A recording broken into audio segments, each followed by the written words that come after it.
energies lately have been kind of kicking my butt. I swear. I didn't sleep at all last night and I've had like vertigo the past couple of days. It's been a lot. How are you handling everything? Well, there's been an intense energy, I think, for about the last 6 months. So Yeah. since at least October. So I've noticed a difference in a lot of things. A lot of different. I don't know how many calls or messages I get a week from people wanting to know what they have at their house or what they should do with them or how they should handle them or what they just those type calls. And they're all over the United States and some in other parts of the country. And of course, I don't have the ability to go there, but I try to Right. tell them what I think. But I mean, you can't be 100% sure until you're there. And back in the day, I had in the mid 2000s, I had two or three teams, 2 to 3 men on a team, and that were with me. We would go to areas all over Tennessee, Kentucky, and Alabama, and Wow. sometimes even further. I mean, we had people that would pay our way and do that if we come and stay at their house for 2 or 3 days and try to figure out what the issue was or their farm or whatever it may be. But you can't do that now with remote with just me by myself. I have my team, but they're all scattered across the U.S. and we all get together and research together. But it's just difficult. So the higher energy, for some reason, I think it has a lot to do with this magnetic field that they're talking about us that we're fixing to experience. I've heard two or three different dates, but sometime in August. So I don't Oh, know if you're really? familiar with that or not, but I think I've heard a few little rumblings. I mean, I really just feel like the entire universe is just raising in vibration. I feel like it's time and we're all experiencing it. And it's not just us humans, it's our pets, it's the interdimensionals, it's everyone. And I feel like that's a big part of the reason why so many people are experiencing, stuff with Sasquatch or the dogmen or fairies or whatever. I feel like we're all kind of joining in well, vibration. I've always thought that all of those entities and creatures and cryptids, whatever you like to call them, of course, the paranormal side too.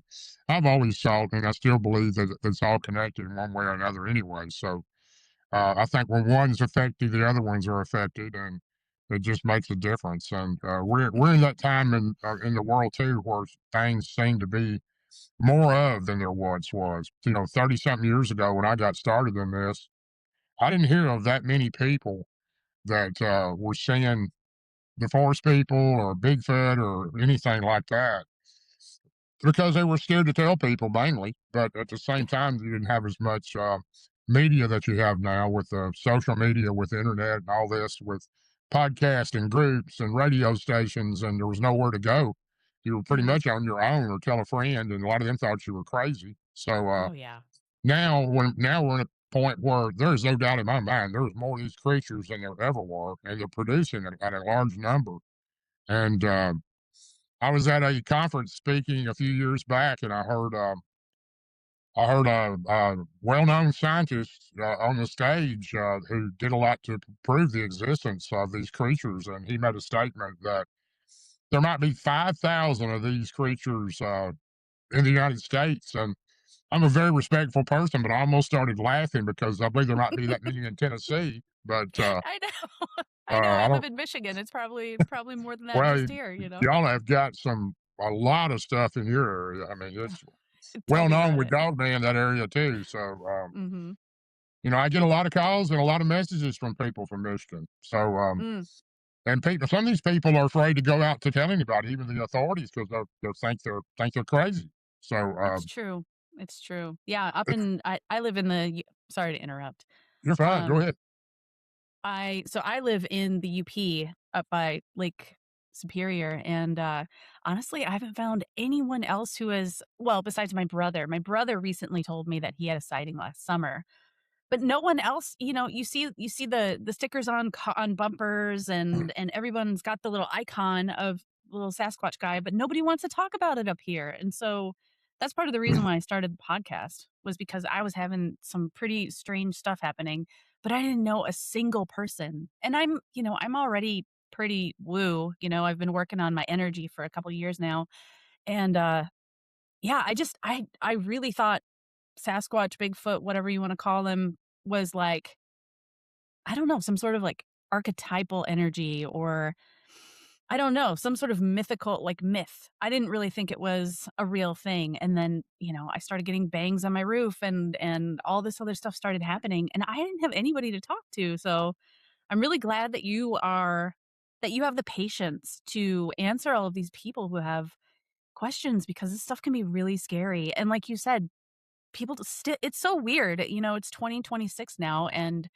you'd think people would be more open about it, but And I it's, definitely think they're better, a whole lot better than they were, and the mhm, reason for that is no doubt for podcasts like yourself and radio shows and the groups, as I was mentioning again, because you can get people that who have witnessed or encountered or had an experience with one of these type creatures, and now they can talk to people and express what they've been through, and that type thing, especially if you're in a group like mine, where our group is non-tolerant at all. If you come into our group, start bad mouthing somebody or criticizing them, or first of all, you don't even need to join if you're not a believer. You don't have to have yeah. seen one, but if you don't believe in it, don't even come in because we'll kick you out. So we got almost 70,000 people, and we're a private group. And I think we're either the largest or second largest private group on Facebook, but we've kicked out over 22,000 people. So, we would have a lot larger group, but we're just not going to tolerate any criticism toward anybody's story or what they've been through. And if you don't see something in their photo or what they're claiming, that's fine. Just don't be rude about it. Say, well, I don't know about that. That's okay. But travel on and move on to another post and say something good or either there or take the exit door, whichever one you like. Right. Yeah, don't waste your time trashing people. Like, come on, just No, I just truly move believe there's on. people that just join groups just to do that. I truly believe Yeah. that they're out there. I think they enjoy it. So Yeah, yeah. there's They some sell strange books. people in the world, and that's the trolls are definitely some of the strangest. So I guess it's just a fulfillment they get from making somebody feel bad. So I I've been guess one of those so. guys when I was growing up. I was the guy who took up for the kid that got bullied, and they had their hands full with me. And I don't like people being treated that way, and I won't tolerate it in any form of life. So Yeah. anyway, you know, the creatures are here. They've been here way longer than we have, and they're going to continue to multiply. And if you're biblical at all, I'm not a Bible scholar or some religious fanatic. I believe in God. I believe in the great spirits, and I also say my prayers constantly. But I do believe the Bible carries passages of the way of life and the way of the end. That's my opinion. And if you read about this in the Bible, it even talks about the creatures and when they're coming back. At some time or another, they're coming back and they'll be forefront. So Mm, we don't know when any of that will take place, but I do believe that's starting to happen in a slow pace because I'm getting people, ma and pa, that's 79 years old, are getting my number and calling me. Hey, we got this thing in our backyard. What is it? And they said we've never seen anything like this, and normally I yeah. can tell by the track or by what they've described or what it is. And most of these creatures that are coming to your home, they're not trying to harm you. They're basically just curious. They want to see you. They like to watch you, especially the Bigfoot. There's the biggest population of those are mainly friendly. They just want to be left alone and Mhm. not bothered, and they don't like humans. We're a lower grade than they are, and they're the alpha. We're not, and you have to respect them, and they will respect you. Now, some of these creatures will, no doubt in my mind, probably hurt you bad and may even eat you. So I don't doubt that those don't exist out there because there's good and bad in everything, including us human beings. Absolutely. Yeah, and, I mean, there's something to be said for coming into someone's living room with a gun and trail cams and, Exactly. being Yeah. disrespectful, you know? Like, they And have kids, they have family. you said that in the correct way too, because when we go into the forest, we're in their living room. You're exactly right. So you have to respect that. And I know these creatures. I'm talking about Bigfoot or the forest people. I call a certain type of them the forest people because they're very non-aggressive and they're very open-minded. They can read you and know your intentions. And anybody that's trying to research, if you're going to research, you have to do it with. First of all, you have to have a good heart. And if you have intentions of harming them, then you're out of luck. Because if you do see one, they're not going to be very friendly to welcome you into their home. Uh, They're trying to protect their family just like you would if someone come into your house in the middle of the night that you didn't know. And they're not going to tolerate anyone You got to think all through these centuries before we even started, before most people even believed or seen these creatures, the ones who did, they've been shot at. I'm sure there's been lots of them killed by just people who just wanted to shoot one or scared of them bad enough and took one of their family members out. So when they see a weapon or a camera, they get nervous because they think you're in there for the wrong intention. So my suggestion is be your normal self, have good intentions, be very open minded, and be very respectful when you go into their area, and just act normal. And you don't ever find them; they find you. So Yes. Yeah, that is true. you just have to be respectful toward them. There's lots of people I know that's been in the woods for 40 plus years. They've never seen one. They've never come across one. But most of those people were carrying weapons, rifles, deer hunting, or some other type of hunting. And the ones who do see them with a weapon normally are trying to be run out of the woods. Yeah, for sure. Um, I would like to know a little bit about your story. How did this all start for you? My first story, it all started for me and November the 6th of 1992 when I had my first encounter, and I was on my grandfather's farm in rural Tennessee, Cannon County, Tennessee, a little town called Woodbury. We lived about 10 miles from there. And when I say rural, I mean rural. We had a gravel dirt road that passed my granddad's house. My granddad never had a car, didn't want a car.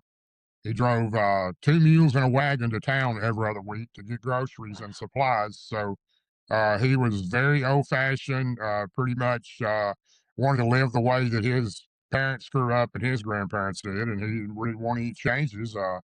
We did have running water in the house, so but that was about it. And we did have electricity when I got older, but at one time they didn't have any of those. You had to walk to the spring house to get water. But my grandmother moved to town when she was in her 80s because she wanted modern conveniences, and my grandfather didn't. And Yeah. my grandparents were married 79 years, and Wow. they continued to be married, but she lived in town and he lived in the country. So it was just two different ways of life. And, as he got close to 90 years old, started doing some things for him, which brought him some modern conveniences, even though he really didn't want them. He appreciated them after he got them. But that's another story. My encounter was, like I said, November 6th, 92. Me and three of my friends hunting my grandfather's farm every year on opening day of black powder season. We call it muzzleloader. And we go up there the day before the season opens and we stay the entire week. It goes from Monday to Sunday. And we got there on a Sunday, and I pulled a camper behind my truck. I had a nice camper in that day, and pulled up next to the barn. And my grandfather had electricity at the barn, and we'd plug up everything and be set up. And two of my buddies, one rode with me, and two of my other buddies, Scott and Jason, would drive their pickup with a big trailer we had. We all had ATVs, four wheelers, so we had four of those on that trailer, and they followed me up, and they parked it over next to the side of the road there, and we was ready to hunt. We'd stay there the whole week, and I grew up hunting on that farm. I lived with my grandparents until I started school because my parents worked in Nashville, and we were 92 miles from Nashville in that Hmm. area, and I'd stay there all the summers mostly because I helped my granddad on the farm, and I knew the area well. I'd hunted there all my life and camped in the woods by myself alone when I was a kid. So me and my dog and my 410 shotgun. So never was really afraid of anything there. I'd seen just about everything you can think of, from foxes to coyotes to occasional bear, and never had an issue with any of the local creatures that lived around there. And my grandfather hadn't either. And um, that's the worst thing we had was a chicken hawk that would take chickens occasionally. So, Mm. but we were there that the day before, set up, ready to go, and my granddad was 92 years old at that time. He was in unbelievable health, more like a 60-year-old, and he was still farming and doing everything you would do at a younger man's age. And I asked him, I said, Don't, we had tree stands built there from hunting there the last previous 4 or 5 years, and we also had carry-on stands. We carried it in the woods, and everybody wanted a different direction. And the area I went in was behind my grandfather's house every year.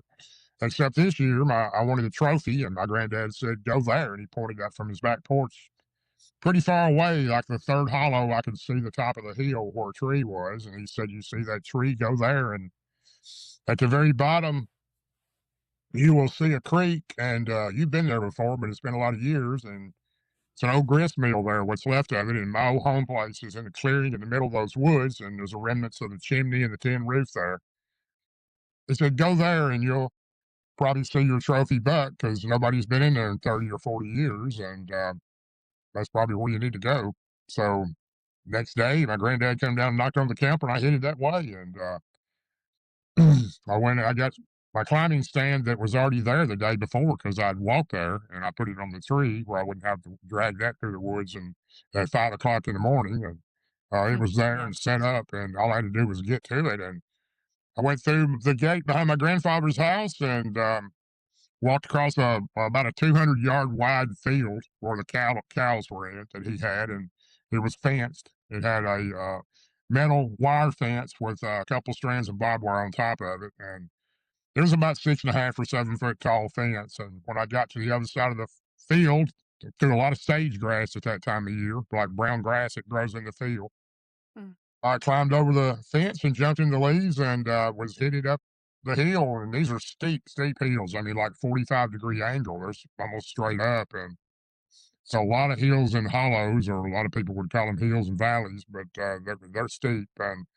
I was going up this hill there. That's when I just got started. I heard something walking to the left of me, and it startled me. And I stopped and shined my flashlight in that area and didn't see anything, but it sounded bipedal. It sounded like a person, and I knew my granddad wouldn't have anybody in there with a person hunting on his property with us there. And not many people hunted around there. There was adjoining farms to my grandfather's farm, and nobody hunted them. So we had a massive area to hunt, probably a 3 or 4 square mile area that we could hunt.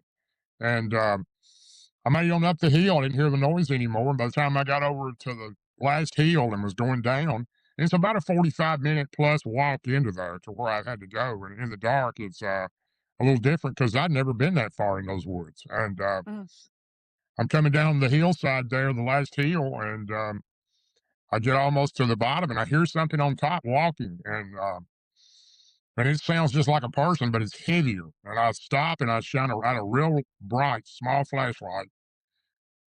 I didn't see anything, and then I took another step and I heard it again, and I shined up and I still didn't see anything moving around up there or walking. And being a little startled, I went on around the hillside there. I found the creek to my right, and I walked around and I found my tree stand that I'd already put the climbing blade around the tree for the climber and the seat the day before. And I hurriedly got my feet in the climbing part and sat down in it and started climbing up the tree. And kind of moving a little faster because I thought somebody was in the woods and I couldn't think who it would be because there's just not that many people around there. I knew it wasn't one of my friends. So I hurried up the tree and I leaned back. When you do that, the blade digs into the tree and it kind of locks it in. And I had a mm, safety strap already attached to the limb behind me from the day before.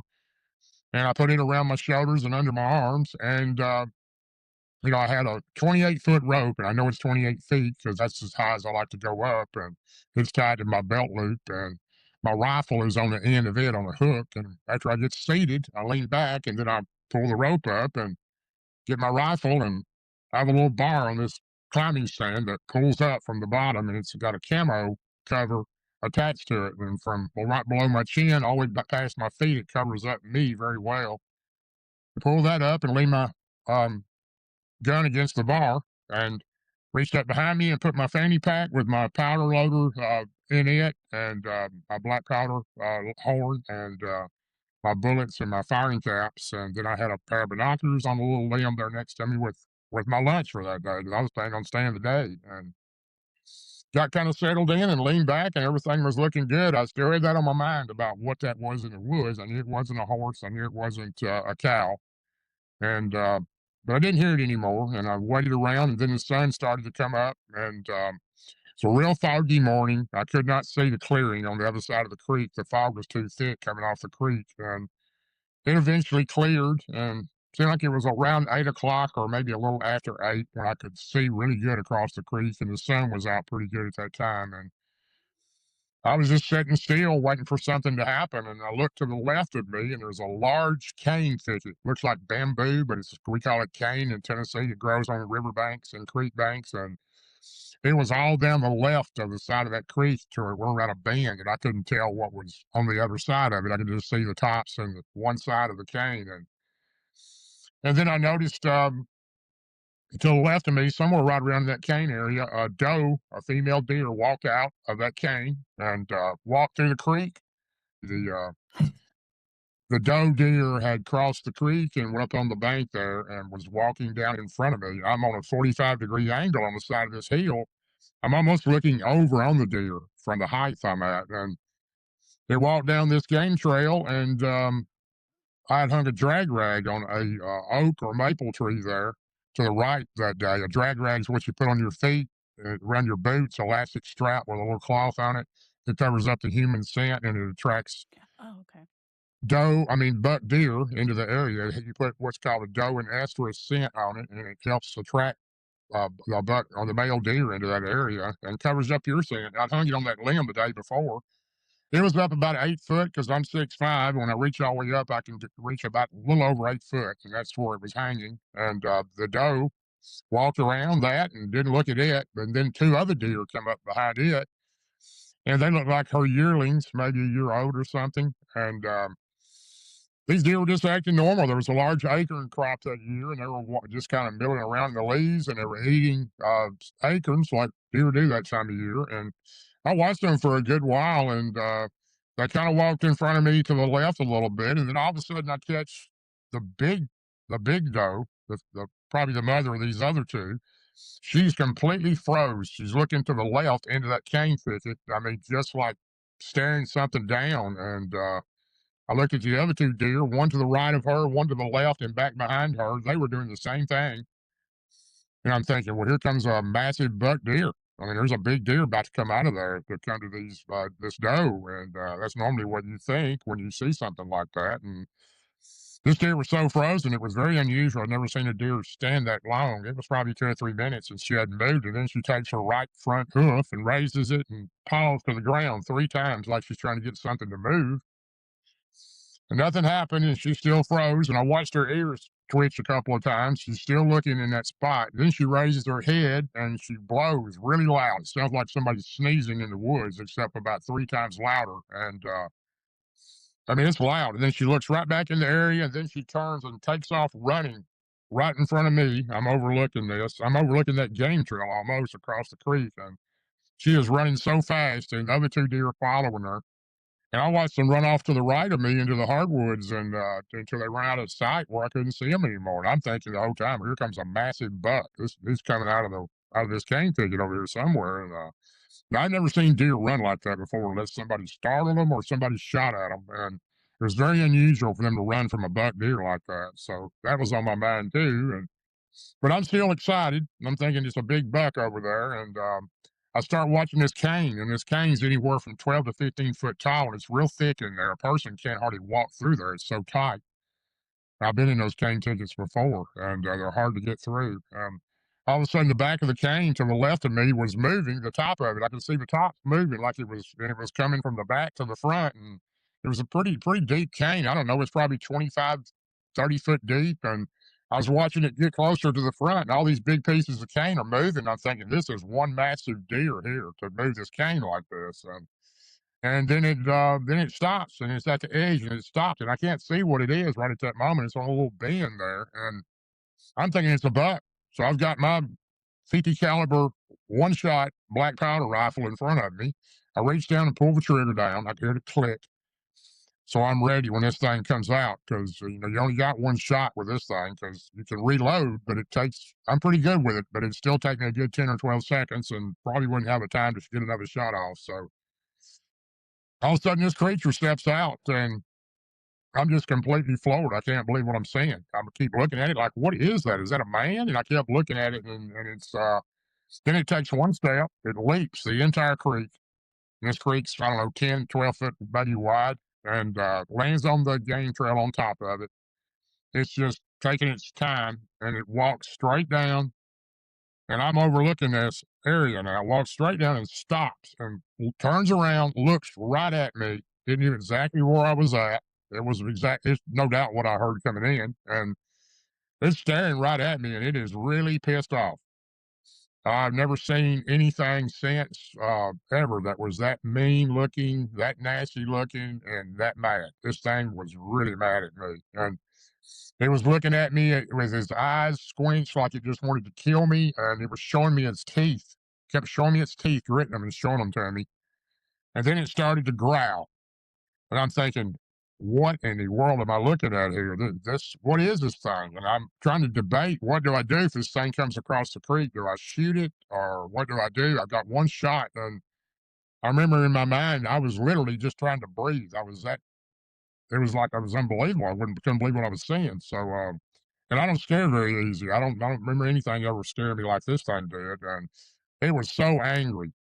And then it stops and it walks about 5 feet. It reaches up and grabs that limb where I put the drag rag on it that morning before, pulls it down. It was almost even or a little bit above its head from where I'd hung the rag, and it just pulls it down a little bit, smells of it, grabs a hold of the limb, rips the whole limb out of the tree, throws it on the ground. Now, this wasn't no massive limb. It was probably 2 or 3 inches at the base of the tree. But if anybody's ever tried to pull a limb off a tree, it takes a lot of power to rip a limb off a tree. I know I can't do it.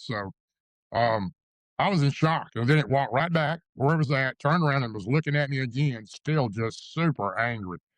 And it had some type of I don't know, maybe some type of birth defect, or maybe it had been injured because one side of its mouth was kind of twisted and a different contortion look on the right side of its mouth. Would it be the left side of its mouth with me facing it? And it was the most evil, meanest thing I've ever seen to this day. And it was just fuming mad at me.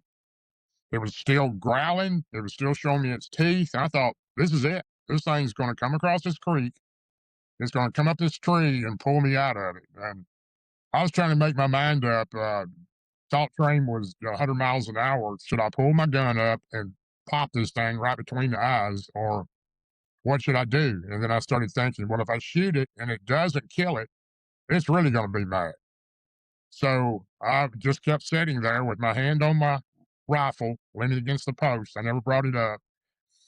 And then it lets out a yell, between a yell and a scream that went on, it seemed like, for 5 minutes, but it wasn't that long, but it echoed all down through that hollow.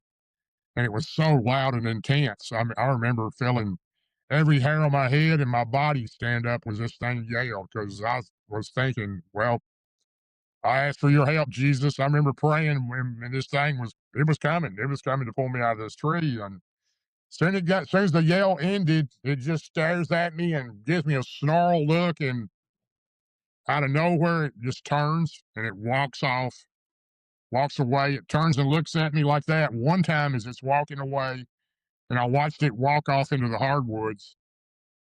And it takes about 15 or 20 minutes for me to get this tree stand up and down the tree, because you've got to stop and sit down and climb, stop, sit down and climb. I wasn't going to take no 20 minutes getting out of this tree stand. So I lowered the bar in front of me.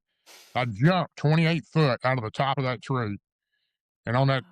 45-degree angle hillside, I hit the leaves and I slid all the way into the creek with my gun above my head and looking for that creature as I was sliding, and got out of 2 or 3 foot of water and ran up the side of that hill. And I ran as fast as I could in the same way that I came in. And after I crossed, looking back the whole time, I kept looking back as I crossed the top of, and these hills are really tall. They're a good 150 yards from the bottom to the top. So I had to stop halfway up just to get my breath. And I kept looking, I didn't see it. And after I crossed that hill, I was running as fast as I could down the second hill. And I just started up the second hill. And I looked up on the hill, and there the creature stood. It was just standing there next to a tree watching me. And all that did was just kick in my adrenaline, and I took off running as fast as I could up the hillside the rest of the way up, and looked back, and it was still standing there as I crossed that hill. And I was on the last hill, and I was coming down the hill, and I had to cross that 6.5, 7 foot fence, and the creature wasn't behind me. I kept looking. It wasn't at that time, and I just knew it was going to catch up with me at any time. And um, instead of stopping and climbing the fence, I jumped the fence. And I caught my leg on the barbed wire and it ripped my pants Ugh. from the bottom past my knee and cut a huge gash in the side of my leg. But I didn't even know that. I just kept running when I hit the ground in the field. And I crossed that field at behind my grandfather's house. It's a good 150, 200 yards wide. And when I got to the gate on the other side, I went through the gate and reached through and locked the gate back. I looked, didn't see the creature anywhere. And I continued running in onto my grandfather's back porch. He had an old wooden farmhouse. And when I went up on the back porch, I went through the screen door and reached out and locked the screen door with a little hook and slammed the door and looked out the glass and went into his kitchen area there and didn't see it coming. I ran into the right way of the living area, and my grandfather was sitting on the left in his rocking chair. And I was so out of breath, I sat down over behind a pot-bellied stove that was between the corner of the living area and the living room, and just I couldn't even speak. I was so out of breath. And my granddad was just looking at me. He said, "Boy, what's wrong with you?" And my granddad always called me boy. I was very close to my granddad, and it wasn't disrespectful. That's just what he called me. And boy, what's wrong with you? You look like you've seen a ghost. And I couldn't talk. I was so out of breath. And I got up and walked around a little bit and went into the kitchen area and got me a drink of water and looked out the window and I didn't see the creature. Looked out the side window, I didn't see the creature. And I came back in. I sat down on the couch area right there next to him. And I was finally getting my breath. And he said, "Boy, what's wrong with you?" And I said, "Granddad, I don't know what it was, but I finally seen a monster in the Mm. woods." He said, "A monster?" I said, "Yeah, it was a monster." And he said, "There ain't no monsters. What are you talking about?" And I said, "This was a monster. I thought this thing was going to kill me." He said, "What did it look like?" And I described it to him. I said, "It was a little over 8 foot, 8 foot or a little more, and big hairy thing covered in black hair and mean looking." And he said, "Oh, you seen a wood booger?" Yeah. And I said, "A wood booger? What is a wood booger?" I said, "You and I have been super close all my life, and you rely on me for everything when I'm growing up, and you never told me about a wood booger." He said, "Didn't want to tell you about it because then you wouldn't hunt and you wouldn't stay all night in the woods and then you wouldn't camp in the barn and do all the things you've done growing up. And you'd be afraid to do things for me around here. And I know they don't harm you as long as you stay out of their territory." And I said, "Well, you never told me anything about it. If I'd have known they were out there, I would have never went out there." And he said, "That's exactly why I didn't tell you." And he said, I've seen four in my lifetime. I'll be working in the field and one he's standing next to the fence post watching me work. And they don't harm you. They're territorial. They do not like people in their area. And that's probably what happened. You got in his territory, probably messed his hunt up. And he was mad because if he'd have wanted to get you, he could have. And he said, "I hear them all the time." He says, "You remember those noises you've asked me about at night that I heard screaming in the woods?" And I told you it was just an old catermite. And I said, "Yeah, I didn't know. I thought a catermite was some kind of bird or animal." And he said, "That's what it was." And he said, "In the wintertime, they get hungry and they come here to my hen house and they'll grab 3 or 4 chickens, and they won't take them all. They're hungry, and they'll leave a little pile of rocks and sticks like they're paying for them." And I've dealt with them all my life. My granddad knew about them, and we've always known about them. But that's what it was. It wasn't a monster. So that was my first story. But I had nightmares for weeks. I've never been scared like that in my life, and I didn't go in the woods for 7 years. I quit deer hunting. What deer hunting I did was out of my truck in his field. I'd pull up my truck up and park in the field, or my other grandfather had a farm too, or that was the type of hunting I did. I didn't go in the woods at all. And my buddies still went up there the next year. I wouldn't hunt with them. They said, "Well, you don't want to hunt no more?" I said, "No, I'm just going to hang out with my granddad." And I did mention it to my buddies that afternoon when they came back. They were skinning out a deer in the tree, had it hanging in the tree next to the barn, and we had what we called a tree there that we always hunt. We got deer there every year. We always limited. Everybody got one, and I told them, I said, "Have y'all ever seen anything in the woods?" And I mentioned it to them, and they just looked at me and they went, "Everybody calls me Big D, and they always have, and except my granddad." And I said, "Man, you must have had too much to drink last night." And I said, "No, I didn't have anything to drink." And I just kind of laughed at it. That I didn't mention it anymore. It's like I was saying earlier. In those days and time, people thought you were crazy or smoking some kind of dope or on some kind of drugs. And I never done any of those. And so that wasn't my issue. I drank a little bit, but that was about it. But kept pretty much kept to myself for a long time, and like I said, it was 7 years before I went into the woods again. I had, like I said, I had nightmares for a long time. And I even second guess myself at times, and I really see this thing. You want to, your mind does not want you to believe that this actually happened to you, even though I knew it did. And but that was that's what got me into this. Wow, what an intense story.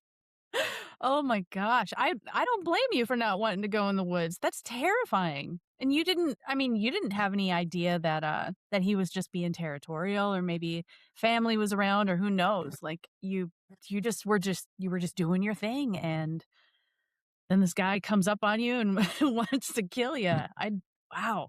I It was my, all the years. Martin Groves has been my best friend for 46 years, and he and I have mhm. done it all together.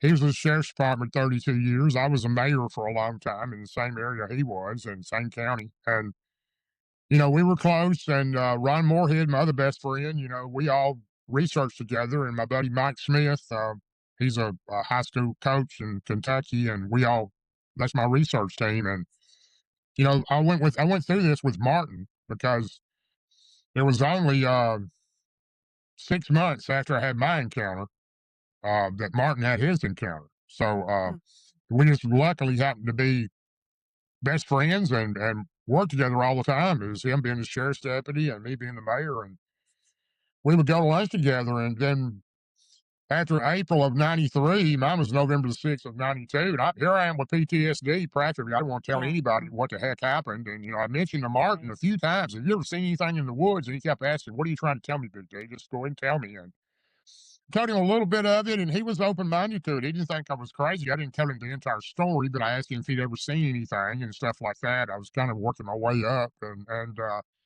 in '93, he had an encounter in the LBL where these two dogman type creatures, maybe three, and two what we believe to be either Bigfoot or Gugway, were in front of the truck trying to keep him from leaving the area. Him and his partner Harry, and he was terrified. They tried to eat him. They tried to kill him. They tried to kill him and his partner Harry in the Land Between the Lakes area that we research in. And I could tell the difference in him after that happened because it had been a he was off about a week or two on a turkey hunt, and then when he did come back to work, and we would go to lunch together. Only me and him, and he'd call me up on my phone. I'm going there. You want to meet me for lunch or whatever? We'd be together somewhere and have it planned. And one day he just told me, he says, "I got to tell you something. I got to talk to somebody about this." He goes, "We almost got eaten alive by these dog-headed creatures in the LBL," and he told me most of the story, not all of it, but most of it. And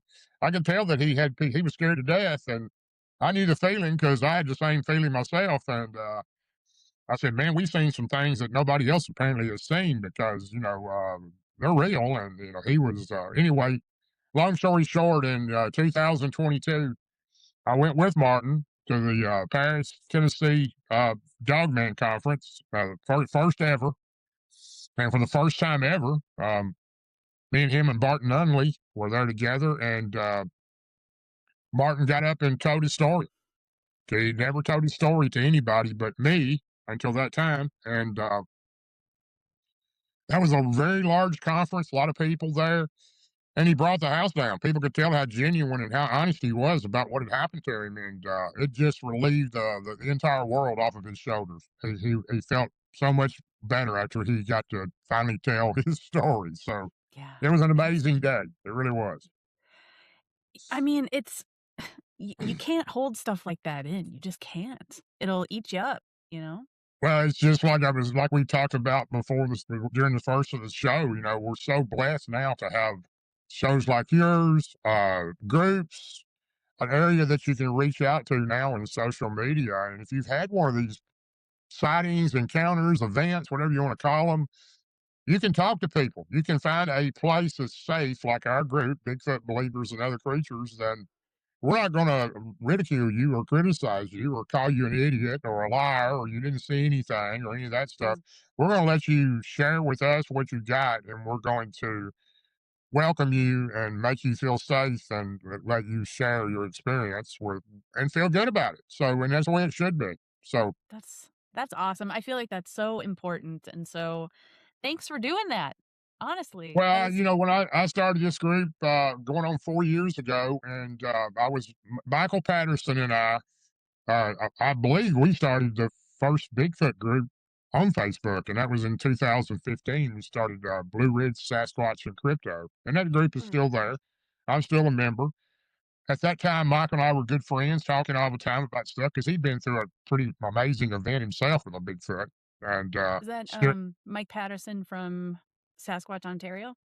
no, this is Michael Oh, Patterson from Danville, Virginia. But I do know that's Mike Patterson. Michael yeah, Patterson is different, but I do know Mike from Sasquatch, Ontario, and he's a friend of he's a mine. great guy. So he is Yeah, a he's a nice great guy. guy, and think a lot of him. And anyway, Michael and I started that group, and the biggest reason I started my own because we just didn't have any rules in that group. With he, not that he disagreed with me, just were that important to him. He thought everybody should be able to say what they wanted to say about somebody's encounter or experience, and I did.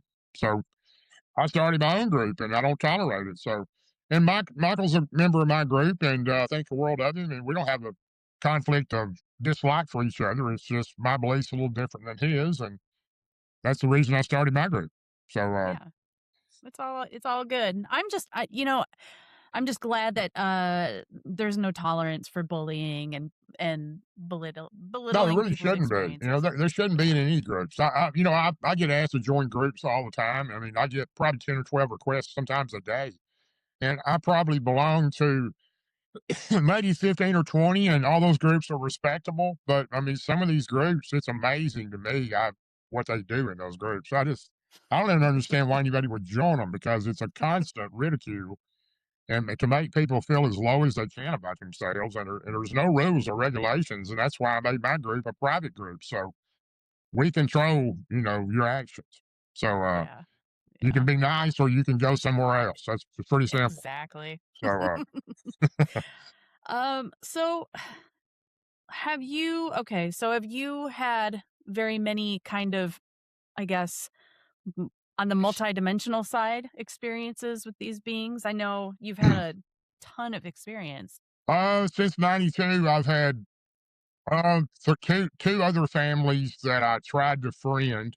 Um, the Bigfoot family that I had met on the river in late '99, about 7 years after my first encounter. I was fishing, I wasn't hunting, and there's a very remote area on the Cumberland River in Tennessee that I was fishing at when I run into these creatures again, and those changed my whole belief about these creatures. They were nothing like the first one. They were super.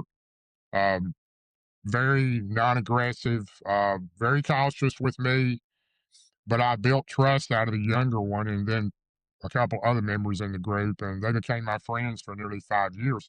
If I hadn't had an experience with those creatures, eh, I would have never felt like I do today about them. So it relieved all my fear or anxiety about my first experience because of those creatures. But and then I befriended another family in Cheatham County, Tennessee in 2018.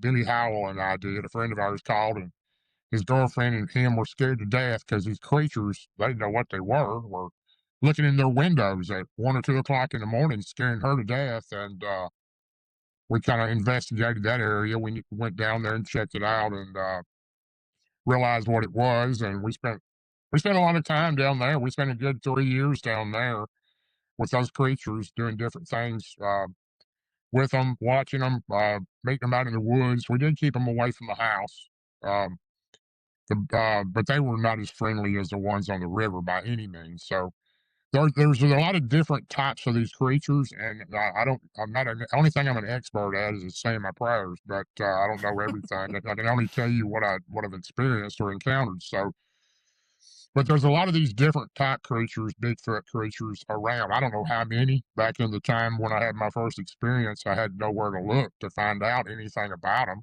because the media didn't exist. So I went to the library and several libraries looking for books on Sasquatch or Bigfoot or Yeti or whatever. And I did find books. I did a lot of research sitting in the library reading about them, and I was wanting to learn as much as I could. And I'm one of those kind of people that don't trust books because I believe a lot of stuff put in books are not true. But I am open minded enough to read what someone's written, and I can usually tell by writing if someone's straightforward or they're not. So I have that intuitive part about me, and May not be right all the time, but it feels right to me. But I found out this particular book, it had a list of what was called the Great American 10 Bigfoots. So it was 10 different type of these creatures. And I don't remember the name of the book, and I wish I did, but it had a picture of 10 different creatures. And some of these pictures were drawn, and some of them were actual photos. And I remember reading that and thinking, okay, there's 10 of them. And now I know there may be 20. Who knows how many there are, different types. Right. But I know that the second one, but quite shockingly, was called the Woodbugger, and that was like looked identical. I mean, it was a drawn picture, but it looked identical to what I'd seen in my first experience, except the eyes in this one were red. The one I seen didn't have red eyes; they were just dark, maybe black or dark brown. And but besides that, it was the same creature down to the point. I couldn't believe how someone had drawn it so well, and it was a very good drawing. It was colored like a real picture instead of just a drawing. And I looked on down and I seen a type 3 and a type 4, and I think I've seen a type 3 and a type 4. They're more of the Patterson Gimlin type look creature, and that's what I encountered on the river. And then on number 6 was more of a sloped head on the back and a very little neck. I've seen those in the Blue Ridge Mountains of Virginia. Mm.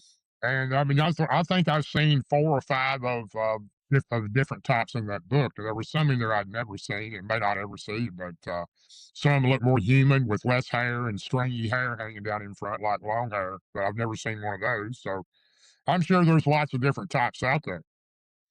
But my experiences with Bigfoot and Dogman have just been pretty incredible how it came about. I never had any intention to get involved in this. I do have some Native American in me from my grandmother, Mm. and she told me that I had a lot of special things about me that I would figure out one day, and I really never knew what that meant. But I'm wondering if this is not it. So anyway, I've been very fortunate. You know, I've been around some angry ones. I had a group of them attack my farm. The same group that we had in Cheatham County that we researched. I believe that a couple of those followed me home.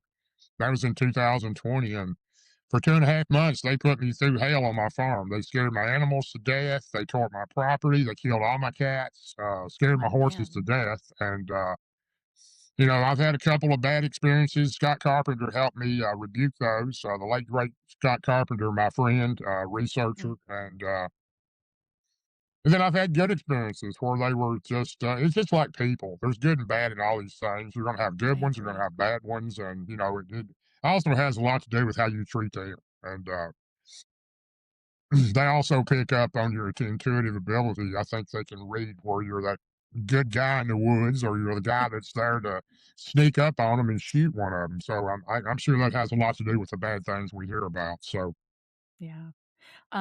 Would you like to talk about Dogman a little bit? I don't really have too much experience with them.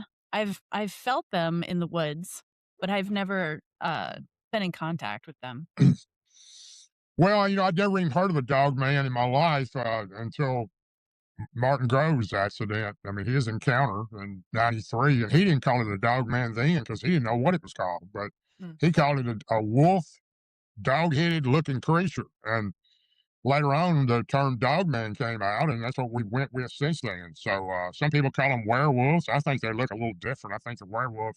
I've never seen a werewolf that I know of. What I've seen is looking like dog-headed type creatures that have a human, more of a human type body and covered with hair. And my first encounter with a dog man was my first sighting of a dog man. It wasn't actually an encounter; it didn't do anything to me, but I was in Virginia at this time. It was 2021. I believe around August. I was in an old country store I went to every morning there. My daughter lived there at that time, and I stayed up there some. And it's just an old country store and a bunch of old farmers sitting around a table in the morning and having a coffee and just talking about whatever. And an Indian gentleman owned this store. He was a nice man, but he didn't speak English real well. And we were sitting there having coffee like I did every morning with those guys. I'd get up early like I do every day, you know, 5 o'clock, and I'd head down to the store and hang out with him 2 or 3 hours and have coffee and talk and kill a little time.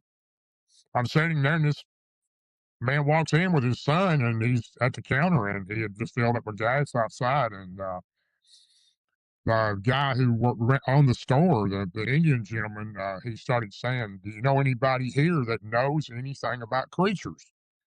And I'm sitting at the end of this big long wooden table talking to these farmers, and it kind of caught my attention. I was only probably, I don't know, 5 foot from where he was at, and I heard creatures, and I just kind of caught my attention. I kind of looked around toward him, and the Indian guy, you'd have to you have to be around this gentleman a while to understand it because do you know anything about? He was trying to tell me, do I know anything about him?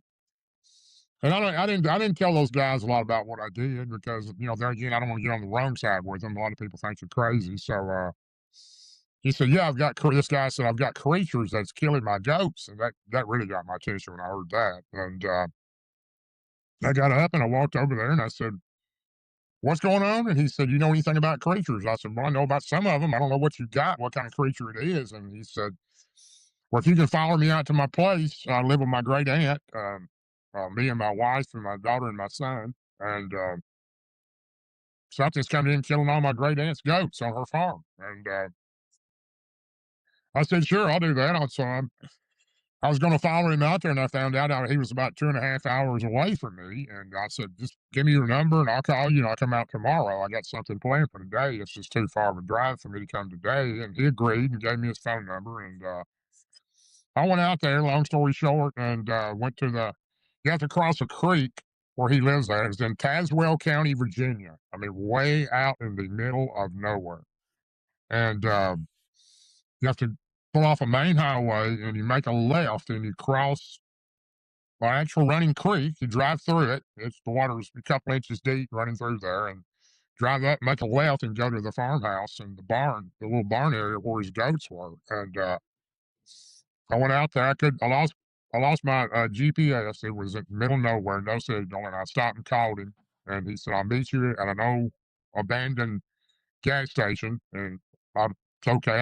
I know where that's at. I'm looking at it. So I stood and waited on him, and I followed him out there, and went to the parked up at his house, went across the creek, made a left and parked, and went and looked at the barn he was telling me about. It was just a little small barn where he kept the goats, and the goats had all been killed. I didn't see any of the bodies, but I did see the tracks of what kind of creature this was. It was very muddy around that barn, and he showed me the tracks. He goes, "What is that?" And I said, "Well, I got a good idea, but I'd probably rather wait it out and make sure I'm right." And I didn't want to scare the guy. He had 2 kids, and they were little. The little boy was probably 9 or 10. I never did see the little girl till the last day I was there. She was a lot younger. And anyway, he said, go back out, and before you go across the creek, keep going straight in the field there, and go up on top of the little ridge there. There's a fence that I opened up to let my goats or pick them up and take them to the sale when we're selling them at a certain time of the year, and park your truck there and overlook that large field that's fenced in, and that's where these creatures are coming in at, or this creature is. It's just, I've heard it several times howl when it comes, and normally in the evening before dark is when it comes in. And I found my way up there, and I was about to give up. I'd been out there for probably almost a month, every day or every evening. Not every day. I skipped a few, but most every day or evening I was out there. I get there about 3 o'clock and get up on the hill, and I could look, and it was probably a 200 yard wide field, and probably longer than that width wise, and it was all fenced in all the way to the woods at the top. And that little rise I was sitting on, I was sitting in my truck, the window down. I could see with binoculars. I could see real well with those, and I could see well when something got closer to me. And I hadn't seen anything, so I was just about to give up. I told him, I said, "Look, I haven't seen anything. I'm gonna give it another day or so, and it's pretty expensive for me to drive out here and stay because it's 2.5 hour drive out here and 2.5 hour back home." And I stayed at dark before I left, and it was taking a lot of time and effort on my part, and I didn't mind helping him, but at this point I wasn't seeing anything, and I kind of figured that I probably wouldn't because all the ghosts were passed away or dead, and I'm sure this creature knew that. And anyway, I was there, and I'm pretty sure it was a Friday evening, and it was almost dark, but good enough where you could see. The sun was a little down, but you could still see the field. There's a certain time of the evening when you can see a field area real good. It's not completely dark, but it's kind of lit up almost. And Yeah. out of the corner of my eye, I caught something in the far corner of the field. I got my binoculars and I looked through the binoculars, and it was a creature. And I watched it step across this fence and get down on all fours, and it takes off running through this field, and it's running kind of like a horizontal, almost at an angle toward me where I'm at. It hadn't seen me, but it's and there's little pieces of sage grass in this field. It would go past the sage grass, and I'd lose it. It would come out, and it wasn't running like a dog. It was galloping like a horse, and that really got my attention because I'd never seen anything run like that but a horse, and I didn't really know what I was looking at, but it ran, and it wasn't like running full blast. It was just kind of like galloping down to the very corner right below me. I could actually look right over. It was probably 100 feet from me, and Oh, it wow. stopped at the corner of this fence row. It stood up on 2 feet and looked right in my direction, but it didn't see me. It looked in my direction, but it didn't see me. And it took one leg and just put its leg over the fence and the other leg and walked off into the woods, into the hardwoods, and disappeared. I was blown away. 'Cause it was pretty amazing. And I was sitting looking at this thing, and it looked like a massive, massive black German Shepherd, identical to one, except it had a human or a big torso, big body like a person, and it had. I couldn't see its feet well, but I could see them a little bit when it crossed the fence. But I could see its hands. It was like human hands with claws on them, Hmm. and more of a foot than it was a hand, but it still looked like human a little bit. It didn't look like a regular dog, and the face was just like a massive black German Shepherd, except maybe 4 or 5 times bigger. Um, it wasn't a massive creature, and I know that because where it stepped across the fence, I actually went down there the next day. I went back the next day, and I planned on staying. I was going to track this thing and see where it went, so I could get some film of it. And from where it stood there at the fence, from that tree limb, it was just a little bit above the tree limb where it stood, its ears were, and it was a little over 6 foot. So it wasn't no 8 or 10 foot tall creature, but it was real bulky and big looking. And I crossed the fence the next day. I carried my backpack, my camera, my rifle, and my sidearm, and I crossed that fence and tracked it all the way around to a bluff. And there was a big boulder laying next to the bluff, and this thing or things, or maybe more than one, had dug up under that rock, and they had made a burrow up under that bluff somehow. There was a pretty good sized hole there that went up in there, and I could see tracks at the entrance of it.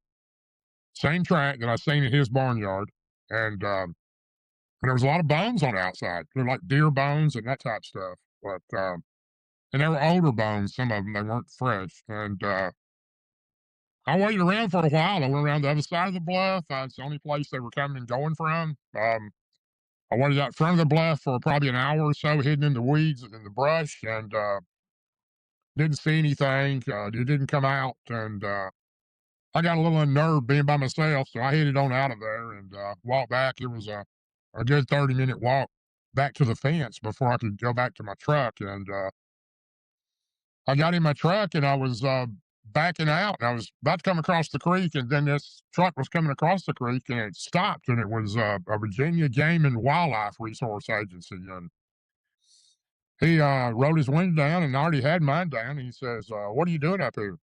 And I said, "I was up here doing a little scouting around and some research on what, scouting what. I just different animals. I didn't want to tell him I was looking for a dog man. I didn't want to lie to him either. So anyway, he goes, "You got permission to be up here?" And I said, "I do have permission." The man who lives here told me that I could come up here. And he said, "Let me see your written permission," which is a law there. I didn't know that. And I didn't have one. So he said, "Okay, follow me up to the house." And I pulled my truck across the creek, and he said, "Just get in." I got in the truck with him, went up there. And of course, the guy was there, and he said, "Oh, yeah, I gave him permission. He's welcome to be here." And I told him to come up. And I got out of that, and we're on the way back down to my truck. And I got out of my truck to get in it, and he says, "Let me tell you something." He goes, "You and I both know why you're here." And He said, "There's some kind of creature, some kind. I don't know what it is. You may know, and I may know." I remember him telling it like that. You may know, and I may know. But whatever it is killing people's livestock around here. And the best thing for you to do is leave here and don't come back. And I kind of got what his drift was. He didn't want me up there anymore, and he might make an issue out of it if I came back. And really wasn't a whole lot more I could do anyway. So I told the farmer what I'd seen and what it was, and not to let his kids out near dark or after dark, and keep an eye on them when they're out playing. And just with anything anybody would tell that's done research on stuff like that. But that was my first Dogman sighting, and I've had three more since then. One that was completely interdimensional, both real and interdimensional, and the LBL, and all three of those were with Martin. Well, with Martin Groves, yes, my Oh, research okay. for one of them. So, but that was very strange. That's my first one I've ever seen, and it was completely flesh and blood. It wasn't anything interdimensional about that creature. He may have those abilities, but what I seen was real. So Yeah. Wow. Wow. What an incredible life, Darrell Denton. it has been Wow. it's been a journey. I didn't, like I said, Yeah. I never asked to get involved in all this. It just played out, and it just continues to happen. So Yeah. it's what people need to understand, though. You need to be really careful in the woods. You really do. And people think it's a joke, and they think we'll go out in the woods and look for Bigfoot, and we'll go out and look for a dog man and all that type of stuff. And all these creatures, like I said earlier, aren't friendly, and I 100% believe that some of them will probably could possibly harm you, maybe kill you. And Scott Carpenter believes that some of them will eat you for dinner. I'm not sure that they wouldn't, but fortunately, I haven't been around one. I believe that was like that, except maybe once, which was rogue Bigfoot, and maybe one of the dog men in the LBL. But none of those creatures tried to attack me, so it's hard for me to put that label on them when none of them tried to attack us, and they could have. So maybe the one in Virginia didn't see me. It might have attacked me if it had seen me, but I was up on top of a hill and upwind of it, and it didn't smell me, so that might have had a reason for it not trying to attack. So, but you need Yeah. to be careful in the woods. Like I said, people don't ever go in the woods by yourself anymore. I used to do it all the time, but I wouldn't suggest anybody do it anymore. I got lost in the Blue Ridge Mountains for 3 nights and 4 days, and I learned my lesson from that. I was by myself, and Jeez. fortunately, I found my way out of there. But Yeah. Fortunately. don't go in these areas by yourself. Always have the right kind of equipment, like you're planning on staying a week, and there'd be a thermal blanket and a personal uh, beacon locator, and some type of firearm would be a suggestion. And always Mm, have something to build a fire with, snacks and water, and be prepared. Always let somebody know where you're at and where you're parking and going in at, and when you'll be yeah. back. So Exactly. Yeah. Yeah, I really wanna start camping, myself, but fortunately, I have some really good spots that are very close to my house that I can, kind of start out at, and, it's funny, I've talked to so many different people at this point. I mean, not hundreds, but a fair amount of people, and there's just been such a wide range of different experiences, and as for me, my experiences for the large part have been pretty on the interdimensional side and always very positive. So I mean, it's really good to get the perspective of someone like you who has had both. And that's the bottom line, is to just be careful when you're out there, because anything could happen when you're out in the wilderness. Well, I've definitely believe that. I 100% believe that. I don't know if all these creatures have the ability, but I do know that these dogmen and Bigfoot, some of them, like I said, maybe not all of them, but they do have abilities with a higher energy than what we understand, and they seem to vibrate a lot louder and a lot stronger than we do, and they have the abilities to transform themselves into either interdimensional, where you can't see them, or they're able to cloak, which is pretty much the same thing. Some people, they also have the ability to infrasound, which I don't believe it's infrasound. I think it's a type radiation. I've been zapped, as I call it, 2 times by Bigfoot, one time by a dog man, and Mm, it's not fun when you get zapped by one of those things. So Yeah. That's another thing you have to worry about if you're by yourself. I 100% believe that a lot of these people that are mentioned in the national parks probably were zapped by one of these creatures or one type of them. And I don't think all these people missing were taken by a dog man or a Bigfoot. I'm not saying that at all, but I just think that there probably some of them were. And um, when this stuff hits you, it does some pretty strange things to you. It feels like your legs are asleep. You can't hardly move them. It's like you don't Mm, have control over them, and it takes a while for that to come back. And then with the dog, with a Bigfoot, you have a real sick feeling in your stomach. Your head's a little dizzy, and you have a headache. And the only thing I found that brings back your regular mobilities quicker and faster is I learned this from Martin Groves, and it works. You start saying a prayer when that mm, happens, and you keep praying, and it goes away a lot faster. For some reason, it works. And with the dog man, it's same symptoms except your chest feels like somebody's standing on top of your chest with the dog man that I experienced. And the other symptoms are the same. And if you get out in the woods and one of those zaps you, and you're by yourself, you're at your own mercy. This thing could come in, or several of them could come in and take you before you could recover to your normal status. So that's another reason I suggest no one go by themselves. And I just don't trust them all. I don't trust all the Bigfoot, don't trust all the Dogman. So I haven't been harmed by any of them. Could have been. So maybe I'm thinking differently. But I do know that there is this zapping stuff. I believe these creatures have some type of way to produce a radioactivity type thing. I'm still not sure today that that's possibly might have contributed to my friend Scott Carpenter's passing away. So mm, he was zapped a many a time in the area he researched. And, I think the great researchers, Joe and Jesse of Hellbent Holler, they had mentioned a few years ago that they found with a Geiger counter some radioactivity in a Bigfoot or a Dogman track, one or the other. And that's why I think that it could be some type of radioactivity they're able to transfer to us. I don't know how they would do it, but then again, I don't know how a lot of this stuff works, but it just does. So yeah. Yeah, I've heard that from other people that, radioactive, tracks and, the areas that they travel through, portals and stuff, and that there's, radioactive, residue around those areas. So we just don't know. We have no idea.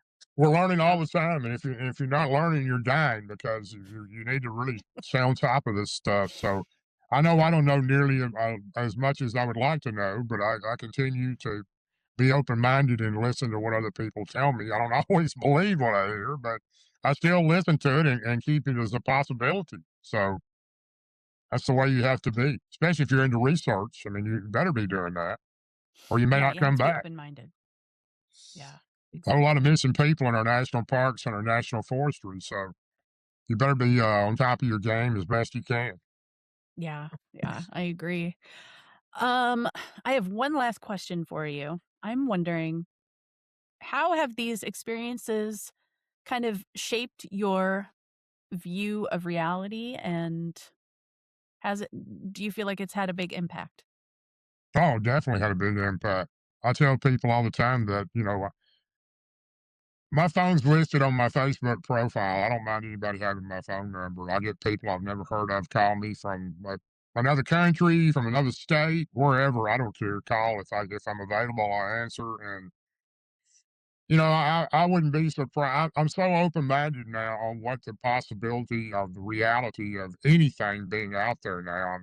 It's just, when we're raised as children, me anyway, I was raised that there wasn't such thing as monsters in the woods. And all this stuff was make believe, folklore, somebody's desire to create something that didn't exist or something like that. But monsters are real.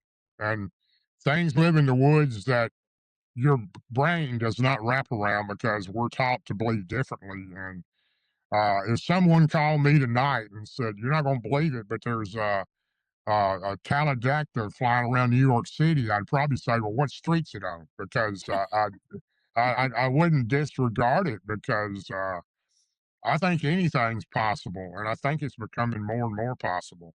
So stay on your game. Be open minded. Don't criticize. Take in what you hear and hold it in your own mind till you can prove it's right or wrong. More and more creatures all the time I'm hearing about. I seen my first crawler in 2024, and I don't care to ever see one of those again either. So, You uh, know, they've been coming up a lot this week on the show. I did a chat with my friends, Jesus Payan and Angelique Benham, and they both brought those up. They've been seeing them more and more lately, and well, that's those are very unnerving. two excellent people to say that because Angelique is just on top of her game. I just got her book, actually, I think. But uh, anyway, and Jesus, I don't know him personally, but he's very knowledgeable. So both those people that you mentioned, super good people. Another reason that Martin Groves and Mike Smith and Martin Nunley at one time was our teammate, and he's kind of going in a different direction now. But and Ryan Moorhead, we research, and you need a team to research with, people that you can count on. And people ask me all the time, "Can we go with you? Can I go with you?" I'm not being mean, saying no, you can't go, but I just don't take people that I don't know or people into our area because we go into some dangerous areas. And I want people that I've been with that I know will have got my back and I've got theirs. And because some of these areas, it's not make believe. There's some evil creatures and some that might harm you out there. So I just think you have to be really cautious to stay in time on what you don't believe and what you rule out as not true. So leave your mind open. I worry about the National Park Services and I worry about the National Forestry areas where we research because none of these places tell people that any of these creatures exist.